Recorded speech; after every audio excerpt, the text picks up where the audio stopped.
आदाब class UKG के बच्चों, उम्मीद है आप ठीक तरह से होंगे। चलिए बच्चों, आज हम उर्दू में जज़्म का बयान पढ़ेंगे।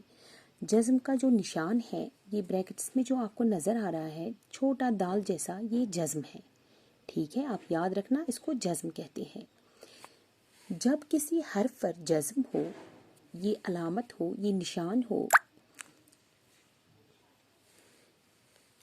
तो इसको पहले हर्फ के साथ मिलाकर पढ़ते हैं। इसकी अपनी कोई आवाज़ नहीं होती है। जज़्म की जो है अपनी कोई आवाज़ नहीं होती है, बल्कि ये अपने पहले हर्फ के साथ मिलाकर पढ़ा जाता है। कैसे, मैं आपको मिसाल देकर समझाऊंगी किस तरह से। जैसे हम यहाँ पर लिखेंगे, सबसे पहले मैं आपको लिखूंगी यहाँ पर जज़्म, और जज़्म का निशान मैंने अभी बोला छोटा दाल जैसा ब्रैकेट्स में। ठीक है, अगर हम लिखेंगे अलिफ ज़बर बे, तो बे के ऊपर जज़्म है तो ये पढ़ा जाएगा अब। ठीक है, अलिफ ज़बर बे अब। इसी तरह से है, ये क्या है, शाबाश, बे सीन बे ज़बर सीन बस। ठीक है, आप देखिए, अलग से इसकी अपनी कोई आवाज़ नहीं है, बल्कि अपने पहले हर्फ के साथ मिलाकर पढ़ा जाता है जज़्म को। इसी तरह से नून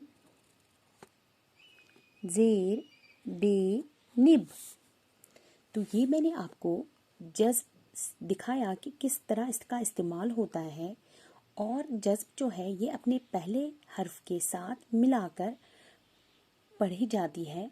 ठीक है, अब हम अपना सबक पढ़ेंगे आज का। तो ये है यहाँ पर 3 हर्फी अल्फाज।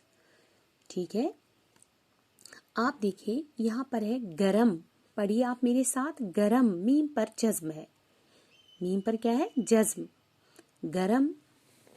सर्द, शर्म, कद्र, मर्ज, ठीक है, दर्द और मर्द। इसी तरह से नरम,